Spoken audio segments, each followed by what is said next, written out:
Hey guys, what's up? It's BigJackFilms here, and welcome to another audio commentary. Sorry we're doing a commentary this week. There's not really much in terms of new videos, but I wanted to get something out for you guys this Friday. So today, we are doing a commentary on my review of Jurassic World Fallen Kingdom. This episode aired December of 2018, last year. It was overall part of the second wave of the Jurassic Park Legacy Reviews, which include the video games, the toys, the ride, and the new movie that came out that year.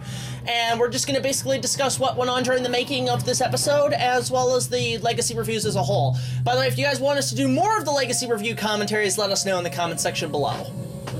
So, basically, given this is the fourth part of this series, the way it opens, if you guys saw the Jurassic Park ride episode, is that it opens where my character crash lands on Isla Sorna, which is something that unfortunately the movie does not address, but we'll get to that in a sec.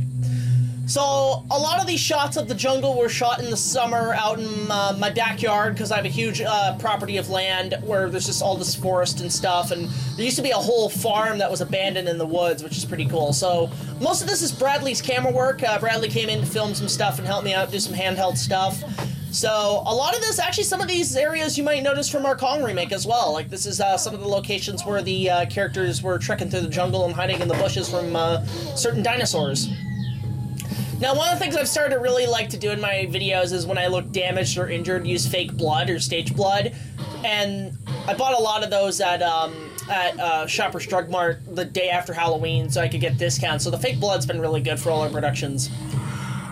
Yes, the majority of the dinosaurs in this review are taken off YouTube. There's a bunch of stock footage of green screen raptors or blue screen dinosaurs you can use in any of your projects, and I know a lot of Jurassic Park fan films use these. So, the original idea was for close-ups we were going to use the hand puppets from the Lost World, but I didn't have time to buy a second one, so instead I just figured I might as well use CG. Plus, I really like those shots. Now, that roar is meant to imply the T-Rex is around. This is the Site B bull T-Rex from the Lost World, and he's an old, grumpy old man. This is one of the first things I ever shot for the reviews in probably early summer, around June, or like July, I think, right after the fourth movie came out. And obviously we have Nick Jackson, who is on the phone with me.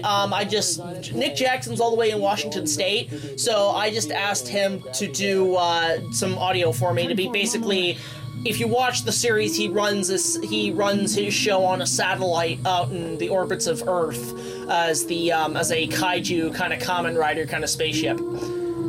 Now, obviously, you have shots like these, which are meant to represent the awe of Jurassic Park. And I do bring up, yeah, they didn't raid Site B, because according to the fourth film in the internet, they basically raided the entire Site B of all of its dinosaurs, and that's why in the movie we never go back to that, because it's been raided. The island's empty, essentially. But, basically, in terms of my review of this film, I was a little kind to it at first because I had only seen it a few times. But I actually I'm now here to come on record and say that despite great visuals, great effects, and it looks nice, I will say this is the worst film in the franchise. This is the worst Jurassic Park film. And there's a couple of reasons for it. One, it doesn't feel like a Jurassic Park movie. Second, it kind of... it doesn't feel like a Jurassic Park movie, and that's mostly due to the fact that the John Williams music is completely missing, and it's its own thing. You have, see, I'm going, Jeff Goldblum, in this episode. It's also the fact that this movie was heavily censored. This movie was heavily cut during the early, first cut of the film, where, from what I heard, the Indo Raptor was... you notice in the film how he's completely pointless. Like, the main new dinosaur hybrid is a completely pointless creature because everything that was the features it had were actually cut from the film, and according to some sources is that it was supposed to have human DNA, and that gave more of a motivation of why the military wants to use it for application, why Chris Pratt and Bryce Dallas Howard want to stop it. It's mostly because, yes, it had human DNA spliced into it, and that's why it acted sort of human. So, I felt the whole Indo Raptor thing was completely wasted potential, and that was mostly, again, it was cut and censored because Universal had just made a huge deal with Mattel over the toys. Now, the toys are great. I love the toys, but they were that quality was sacrificed for a very bland film, in my opinion. And even, like, the whole little girl being a clone was actually a reshoot, a complete reshoot, it turns out, of the reveal. Now, in terms of the movie itself, the way it is the worst film, and that's mostly just due to the fact that it's rushed and it's got a poor story and, you know, heavily censored. But it's also the fact that, like, I think the whole movie should have been taking place on the Explosive Island. Like, everything on the Explosive Island here is great. I love all this stuff. But, the rest of the movie, that second half where we're in the house completely falls flat on its ass, honestly, and that's where like, everything on the boat and everything just kind of sucks.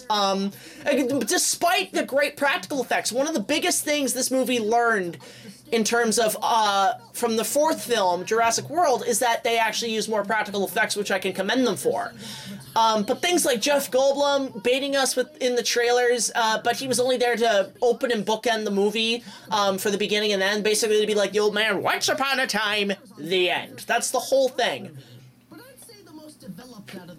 And yeah, like, I will say one of the good things about this film, I still agree on this, is that the relationship between Owen and Blue is the best part. Despite the amount of fan art that's been out there, of these two as a couple, essentially, as some otakus and anime fans have basically christened them. And it's interesting too. Okay, so this skit coming up. First of all, the fan art I had to look up. There's some good fan art out there of Blue as a human in anime form, which I want to see cosplays of. Like, that one especially I love. But there's some really bad ones. You know, Rule 34, there's some pretty bad ones. Now, this stop motion, this Raptor Blue figure was provided to me by a really good fan. International Dinosaur 101 sent me this figure, and I love it. And it's so articulated that I wanted to do a little bit of stop motion and basically have Blue sing the song in the trailer. So this whole bit of animation, editing, everything, took me 6 hours at night because of the lighting. So a lot of this was shot from like midnight or 9 a.m. to like 6 a.m. Animating and editing, and just with a little spotlight and editing all on my computer. But I'm overall happy how this turned out, because I really like doing stop motion. That was pretty much my first set of YouTube stuff, was doing old Lego movies, so it kind of got me back into the feel, especially with better posable figures. So at some point I do want to get back into stop motion. It is a really fantastic piece to do. It just takes a lot of time to put together. Again, like, I feel like as much as it's baiting our nostalgia and as much as it's cool that they mention Hammond, it just feels like this was forced. This was forced, and yes, it was confirmed according to websites that Hammond died at the end of Lost World. Like, that's why he doesn't show up in the third one. Showed up in Jurassic Park 3.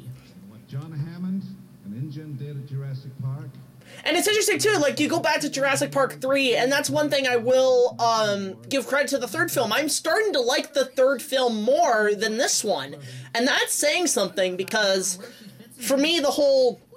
One thing I don't like about this movie, too, is that they actually refuse to acknowledge any previous events of the last four films as a way to be like, hey, you know, screw continuity, we're just gonna make up our own thing, and that's not right. You gotta, if you're saying that all the dinosaurs are gonna go extinct, in this island, that's not true because of Isla Sorna, and you think it would be brought up in the court scene. You think, the court people would be like, hey, you know, Mr. Malcolm, you're talking about these dinosaurs going extinct. Isn't there another island somewhere? Hello, are you not gonna explain this? And even stuff like this, like, where's Dachshund and Biosyn that were from the book? If you wanted to add more, why not include Biosyn or a rival company?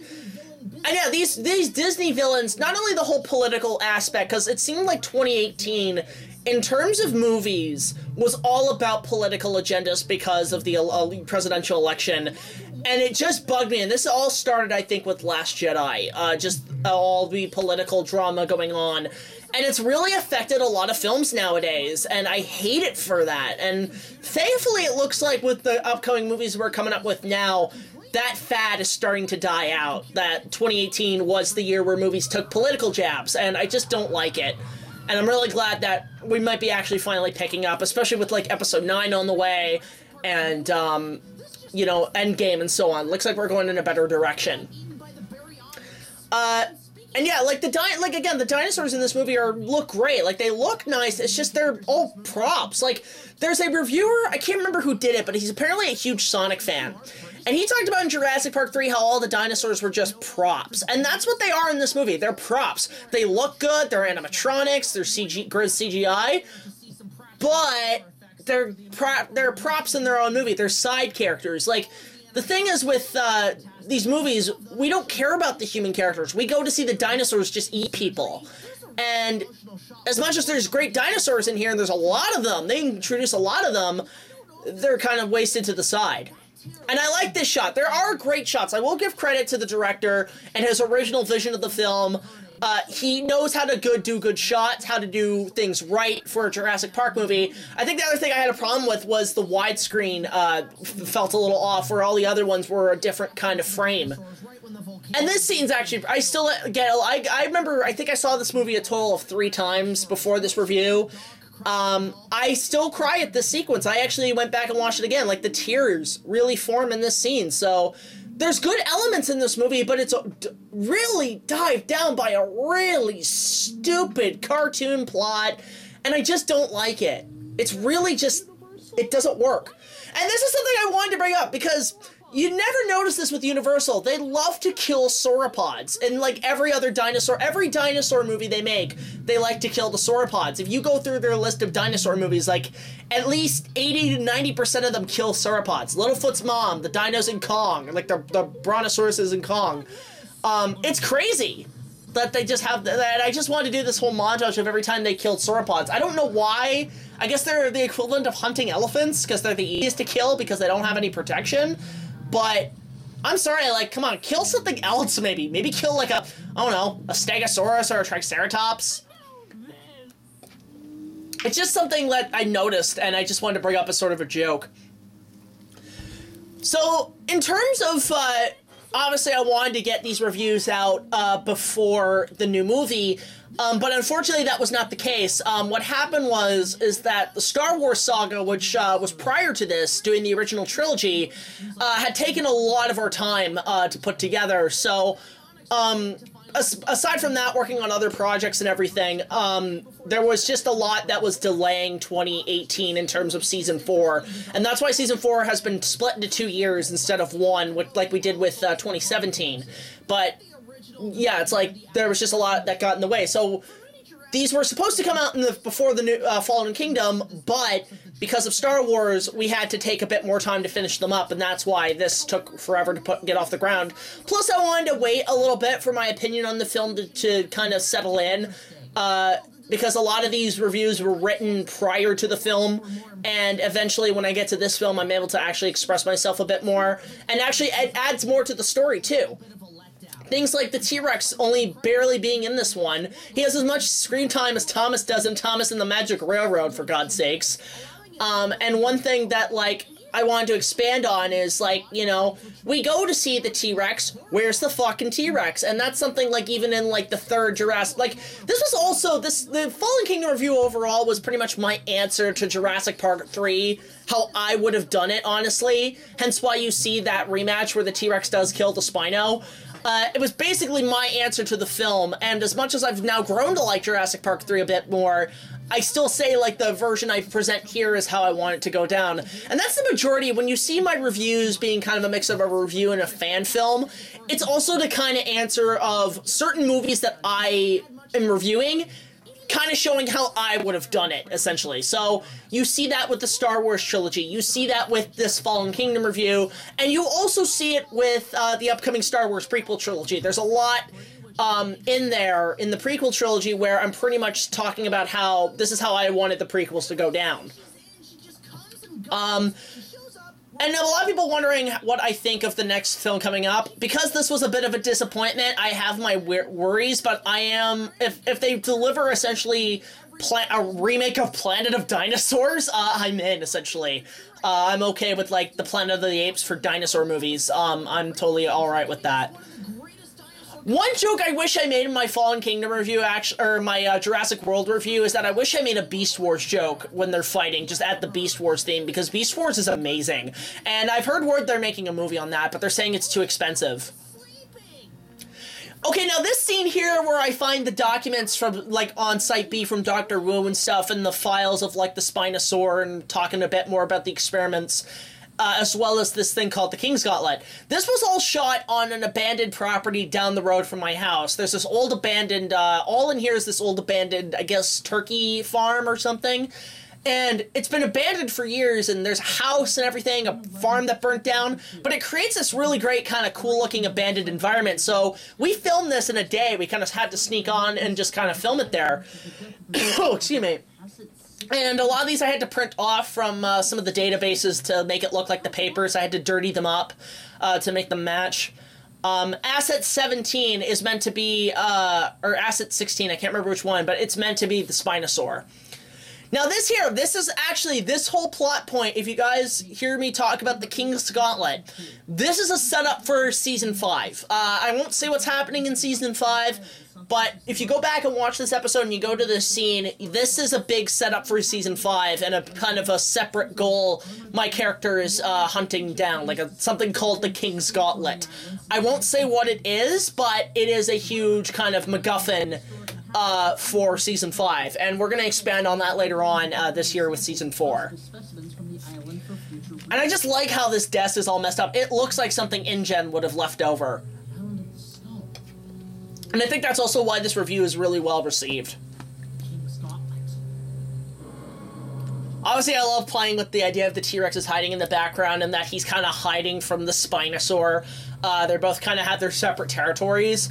I guess the whole thing is meant to be the fact that, like, I guess because the Spinosaurus is literally causing an extinction on Site B, that most of the bigger predators that are not Spinosaurus would go to other parts of the island to kind of hide themselves. It's kind of like in Ice Age 3, which I think was a better Jurassic Park 3. Ice Age 3, they have it where there's this massive oversized baryonyx that runs the island, or runs the Dino Land kind of thing, and the T-Rexes have to hide from it, and then at the end they get courage and fight back. But that was it was kind of like that for me.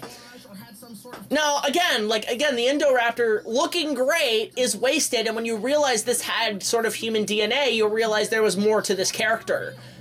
And I wish they would have kept it in, but no, we had to think of the children, yet you have a scene where this thing tries to eat a fucking child. You know, like, oh, that's for kids. You know, why don't you censor, like, I don't know, the other violence? Which they actually did. They censor a lot of the kills in this, and they cut away from it. Which, yes, while some Jurassic Park movies have done, they at least do show portions of the kills. Like, at least the first two, essentially. And the thing is with J.A. Bayona, I really like him as a director. I actually went to a world premiere of one of his movies in Toronto, The Impossible, which is a great film. I'd highly recommend The Impossible as a really great story about the 2004 tsunami, but also a great suspenseful film. And I was so pissed off that it was snubbed at the Oscars for sound design, because the sound was incredible at the world premiere. But I went to the world premiere, and I did actually bump into Naomi Watts, who was Andero and Kong, and Ewan McGregor, who were stars in the film. I didn't see Tom Holland, but I did see he was there, but I never bumped into him. But what's cool about Naomi Watts, she signed my Kong 2005 extended DVD, which was really nice. And Ewan McGregor I just said kind of hi to and just kind of bumped into him very briefly. Really nice guy, though. And yeah, it's just, and I will admit, like, yeah, the score, it's nice, but does it fit Jurassic World? No, it fits more Planet of Dinosaurs, like a remake. And I know I really pronounce his name really bad, and I'm sorry, Michael. It's just your name's really hard to pronounce. But you're a good composer. I like your stuff, man. Rogue One, Jurassic World, you're really making a name for yourself. But, yeah, I do like the Indo Raptor theme. It reminds me a lot, like, this reminds me a lot of a Dracula movie, like a Christopher Lee Dracula movie. Hell, like, you could actually sell, like, shots, like, you know what? Can we get J.A. Bayona to direct the Universal, Dark Universe version of Dracula and make it look like this? Because at least then I can appreciate Dracula looking like this. And make it look like the Bela Lugosi one. Yeah, this piece of music here, when I first heard it, I'm like, is this Jaws?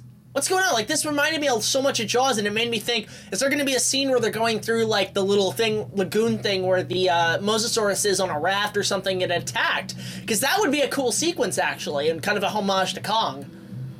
But, yeah, like, this is totally Jaws. Actually, I wouldn't mind hiring, if J.A. Bayona, or if Universal wanted to do another Jaws, I would hire J.A. Bayona to direct, honestly. I think he'd be really good at that. And I will admit, yeah, this is really the only scene, going back to the Brachiosaur scene on the river, this is the only scene in the movie that has any kind of Jurassic feel to it, and it's mostly in the colors. Like, I will admit the colors feel Jurassic here, in my opinion. Like, so... Yeah, a lot of John Williams' work is completely wasted here. It's not even mentioned. Like, it's only used, like, you only use the 4 notes. But, you know, like, the main theme, you know, ba-da-da, or da-da-da-da-da-da-da. Like, even, I don't even think the ba-da-da part is even in the movie. They use the dun-dun-dun-dun-dun-dun-dun, but only at the end of the credits, and that bugged me.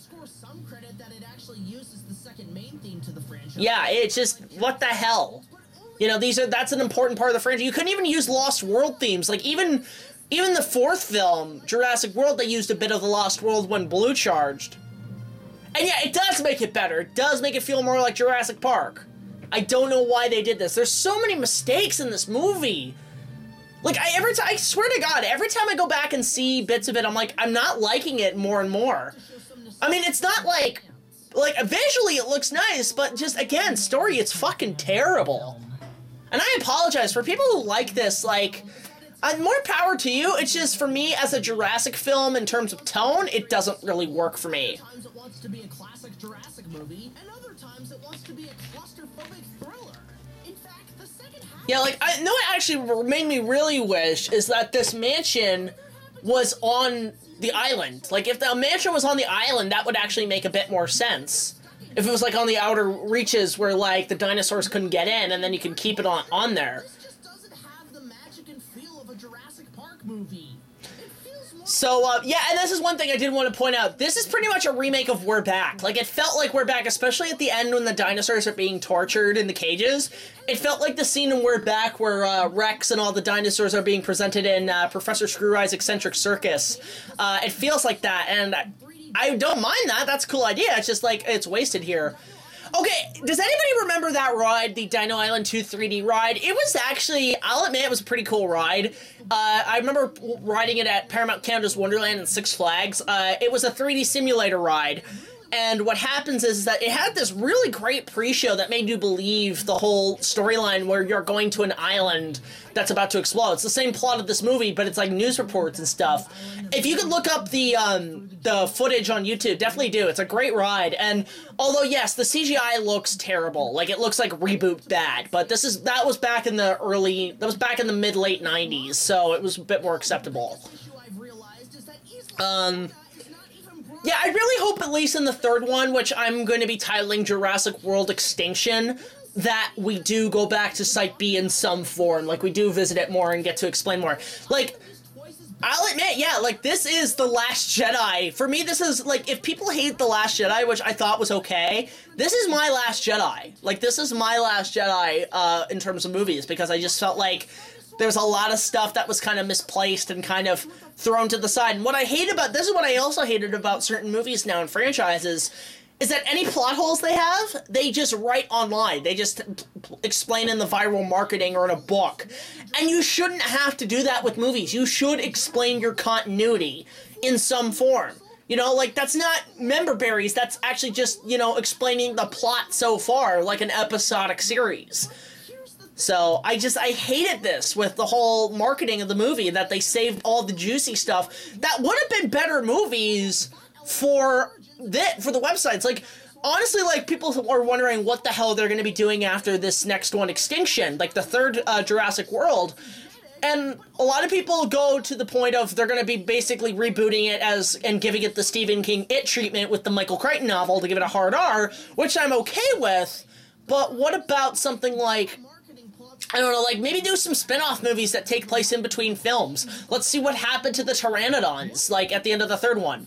And yes, I gotta give major props to Muller, because Muller is now starting to become one of my favorite YouTube movie reviewers, because his reviews are so in-depth despite the, a lot of what he talks about, and it's just there, and you realize there are a lot of plot holes. Like, but he's basically like CinemaSins, but with actual fucking charm. He actually has effort put in. So, I would highly recommend Muller. Muller, if you're listening to this, go, like, I'm sending all my subscribers your way, because he is a fantastic reviewer, and his lines, in terms of insults for these reviews, are hysterical. Me and my friends use them as forms all the time, you know, like, my god, fuck off, you stupid scene. He just has a, like, and I love every time he realizes something's kind of fucked up, and he's like, what the fuck? He cuts to a scene of Luke drinking the milk, which is hilarious. So, yeah, this whole twist, a lot of this felt like reshoots. A lot of this felt like they reshot this entire character because the studio said your original twist was fucked up and you need to make it more realistic or more nicer. And you know what, honestly, like, this twist, I can understand why they did it. And, like, obviously it was censorship, but also it was because, in a sense, this actually comes from real technology. One thing I didn't point out in the review that I completely forgot to, because I wanted to open this review with like a little side pass from an interview I saw. During this review, writing this, I actually watched a 60 Minutes article. Yes, I watched 60 Minutes. I do that. They have good stories. They did a whole thing where basically this guy in polo, who plays polo in like Europe, cloned his horse 15 times in 2 years, and apparently some shady business guys, some men in black, and I think one of them was from the military, said, so you could clone horses in 2 years? And he said yes, and he said, is there ability to clone humans? He said yes, we have that technology to clone humans, and they offered him billions of dollars to do this for military application, and he said no because the technology is too dangerous.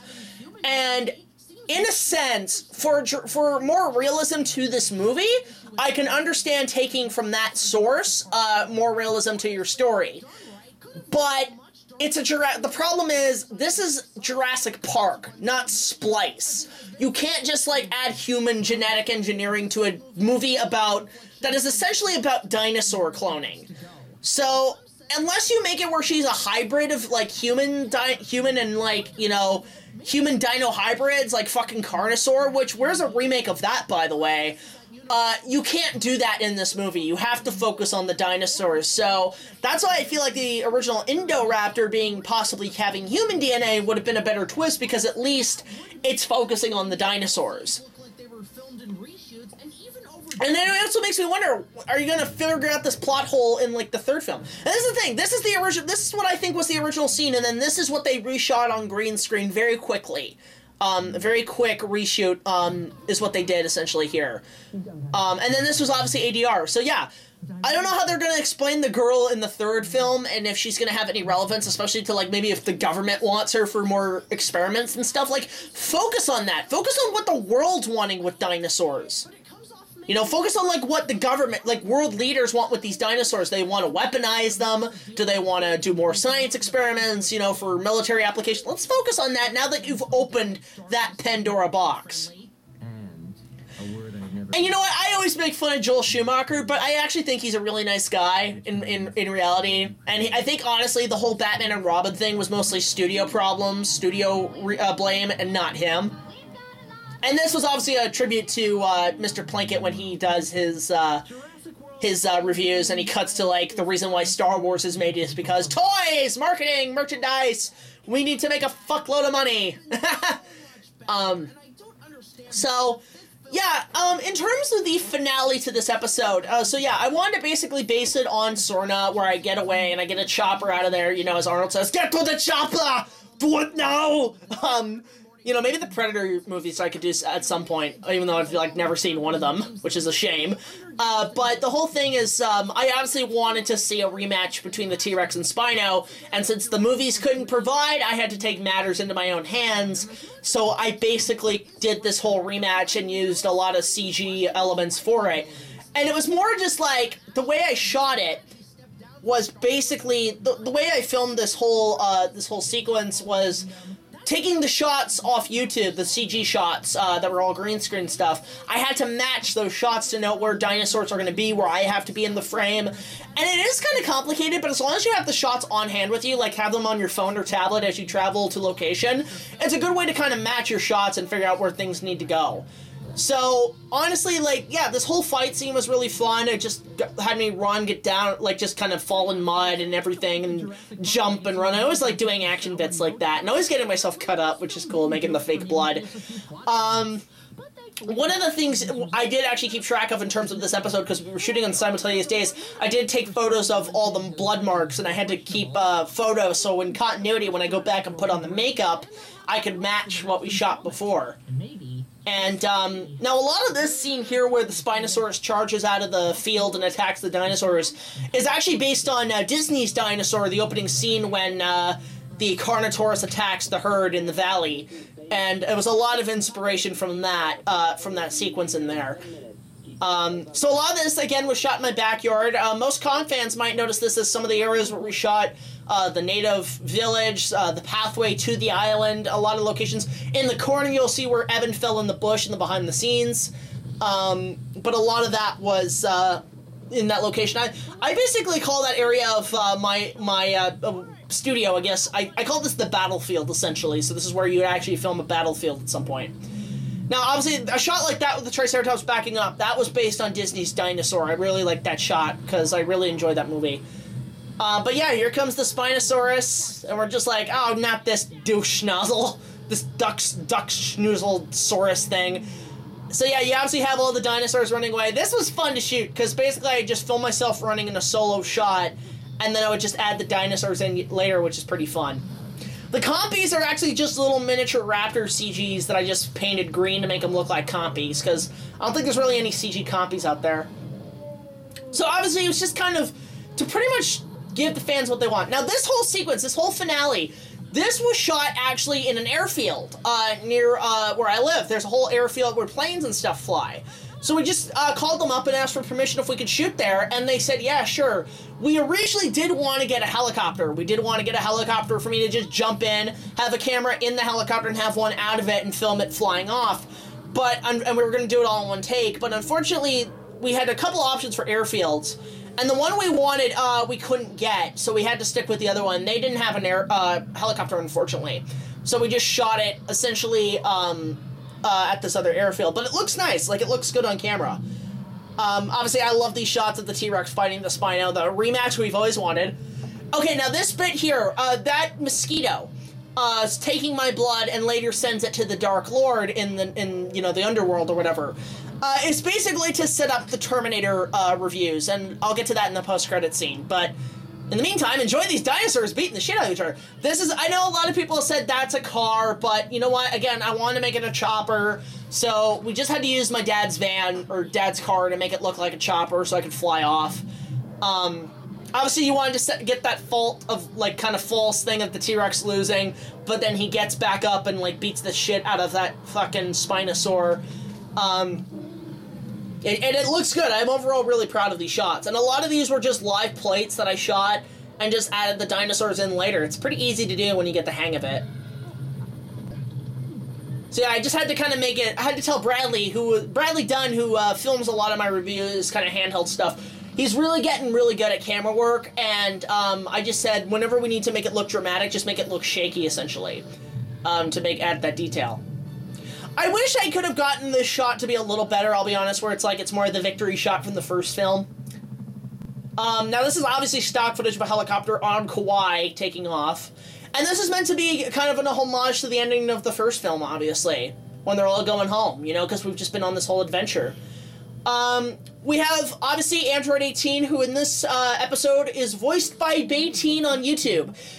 She is a very talented voice actor on YouTube, doing a very great impression of Meredith McCoy, who voices 18 for Funimation's dub of Dragon Ball Z. Very great help for the site. Go check her out. But I just sent her these lines, and she delivered them to me. And she did really well. And I would just take animation and add that in to the sequence, and it worked really well. A lot of this stuff. I'm just afraid it's all. Now, the whole thing about the InGen documents, that will be probably delved in later in Season 4, with the potential of seeing these dinosaurs again in a later production, so we'll have to see about that. Now, the problem with doing these Jurassic Park reviews is always the music by John Williams and not getting copyright. So one of the things I've started to use now is a lot of covers of certain tracks from these movies. And the one track here of the ending theme called Welcome to Jurassic World has this really great gentle choir to it by this wonderful YouTuber who does this amazing cover of the song. I'll put a link down below because I can't remember her name, but she's absolutely amazing. I love this shot. As you guys know, I get really good sunsets in my backyard, so I just shot this right when the sun went down at the end of summer. And it came out really well. I really like that whole dynamic. And yeah, definitely go check out the cover for this track of Jurassic Park. Definitely go look at that. It's a really good track. I'll put a link down below. So yeah, this post-credit scene. So the whole mosquito is basically taking a sample of my blood and giving it to the Dark Lord for application for a certain weapon that is being used. I won't say what it is, but yes, it is applying to the future of doing a Terminator review. So the Terminator stuff, but I won't say what's happening. So the idea of these insects are basically, the whole thing is this mosquito is actually, it's not a anything like special. It's actually one of Naraku's insects from Inuyasha, and Naraku's probably one of my favorite villains, and he's working with the Dark Lord here essentially to create other things. So, and yeah, this is basically to set up Terminator. I can't say anything. We don't have a script yet. We're gonna probably start working on that 2020. Definitely look forward to that when I review the Terminator movies, because those are going to be fun, and I have a lot of great plans for those. But yeah, that's it for this commentary, guys. Like, comment, subscribe. I'll see you guys later. This is BigJackFilms signing off, and to quote Arnold, I'll be back.